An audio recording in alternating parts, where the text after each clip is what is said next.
Welcome to the Rimworld mod rundown. We'll be taking a quick look at what you can expect to see from Moo's Mythic framework. For starters, you'll need to own the additional workshop content, vanilla expanded framework, and harmony. Something a little funky to cover today, as Mythic items may work differently to what you'd initially expect. It's definitely a mod that you'll want to immediately jump into the options for and get to grips with before starting a new colony, as some players are going to be left scratching their heads thinking absolutely nothing has changed for a good few hours after installing this. The intention of Moo's Mythic framework is to create legacy items that transcend mere colonies and become legendary relics that will span across multiple different runs. You'll get the most out of this mod if you fulfill a few criteria going into it. Firstly, you play regularly, starting new colonies that don't die almost immediately, as these mythic items will need legendary tales in order to be created. 20 failed attempts on a Naked Brutality run that died in the first quadrum don't exactly make for epic stories to pass down through generations. Secondly, you'll need your mod list to be at least semi-stable. Ideally, you're pulling nothing out of your list while using Moo's Mythic, only adding new bits in. Taking a mod out that has an associated mythic item might cause problems, potentially requiring you to dump all of your saved mythic items and start again. This isn't the end of the world, it's just a fair bit of work to refill that list manually through gameplay. And thirdly, you can't be overly precious about game balance. The mythic items can swing wildly in how powerful they are. All mythic items come in at a legendary quality, with an additional unique effect attached to them. So if you manage to turn a pair of patched leather pants into a mythic item, it isn't going to be anywhere near as useful as a legendary suit of cataphract armour. Equally though, those patched leather pants could have a really beneficial passive effect, whereas the cataphract armours might be entirely wasted. So how are mythic items created then? If it's your very first time using this mod, you will likely want to tap the option in the mod settings marked Create Random Mythic Items if needed. Otherwise, you won't get to see any for quite a while. Normally, mythic items are made when a pawn completes certain feats within the colony, but this mythic item isn't bestowed upon them. It's added to a pool for future colonies to discover. Like I said before, these are legacy items. You will only see the full potential of a mythic item in a subsequent run that happens to find it.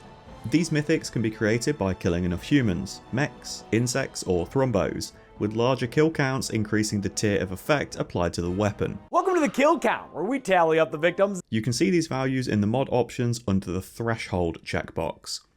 Mythics can also be made by reaching max level in a certain skill. This can be lowered all the way down to 5 in the mod options. But really? You don't honestly think reaching level 5 in a certain skill is worthy of a mythic item, do you? Taming multiple thrumbo is a mythic feat, as is being part of a vanilla or DLC ending.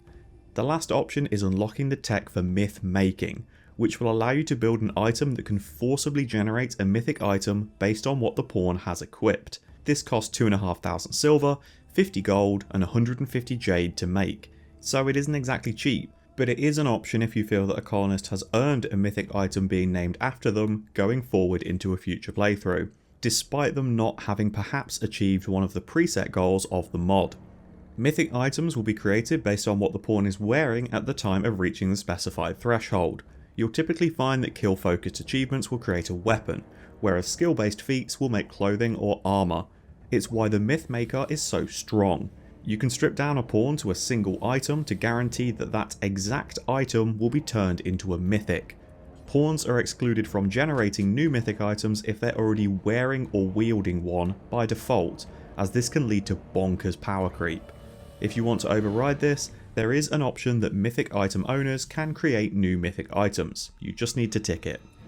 By default, created mythic items will be valid for 3 occurrences before disappearing from the pool forever. You can increase or decrease this limit if you like, such as making them only appear once to keep a better rotation in your mythic pool, or setting the value into the thousands so that they will outlast your love for the game and exist forever in a cloud save. You can also increase or decrease the amount of saved mythic items that can be stored. If you're going for longer lifespans on mythics, you might want to increase the pool accordingly. Behold my stuff. If you do want mythic items to appear in the same colony that they were generated from, Perhaps if you tend to play in a way that regularly sees your runs lasting well over a decade in game, you can tick same world item spawning. It allows you to find the gear as soon as it's been generated. It just seems a little bit weird that someone is finding a relic of their own achievement, and it wasn't already on their person. Then at the very bottom of the mod options you will see a warning. Would you say we'd be venturing into a zone of danger? This allows you to clear any saved mythic items. If you've dramatically changed your mod pack, or somehow flooded the mythic pool with 70 different versions of a legendary charge rifle and feel like a bit of variety, you can wipe the slate clean and start again. So those are the options of the mod. How do you actually get these items in game? Assuming you're not using the same world spawning, on a run after a mythic item was generated, you'll start to see them potentially appearing as quest rewards, normally in place of vanilla masterwork or legendary items. You can request information from an allied faction for a hefty cost, 7,500 silver and a solid chunk of goodwill, but that will lead you to a mythic item via request. Your colony just needs to have been around for 90 days for this option to become available. The easiest way to get a mythic item is by selecting it as a relic for your ideology, if you have the ideology DLC installed of course. This will make that mythic item the reward for following your relic questline, ensuring that you get the specific item that you want for the colony. I mentioned that these mythic items are more than just a legendary quality bit of gear though. In what way, you're wondering? There are simply a huge range of effects, both passive and active. Some might be a new hediff on a pawn, like Legacy of the Sharpshooter, which boosts shooting accuracy up to 150% and lowers aiming time to just 50%, or kill streaks more bullets, that lowers both aiming time and reloading time for every kill scored, up to a maximum severity of 10, that lowers both values to just 58%.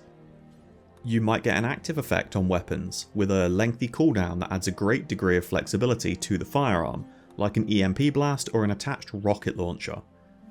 Clothing can vary massively. You could be able to call in a trade ship once every 10 days, or be able to trigger inspired creativity on a pawn, on demand, once every 30 days. It could be passive on gear too, like the Arco Priest buff. This turns a moral guide into the living embodiment of the ideology itself. It buffs their negotiation by 500%, ideology spread chance by 10 times, and conversion power by 10 times. Or how about the Legacy of the Green Thumb? 30% higher yields on crops and drugs with a 200% plant work speed buff.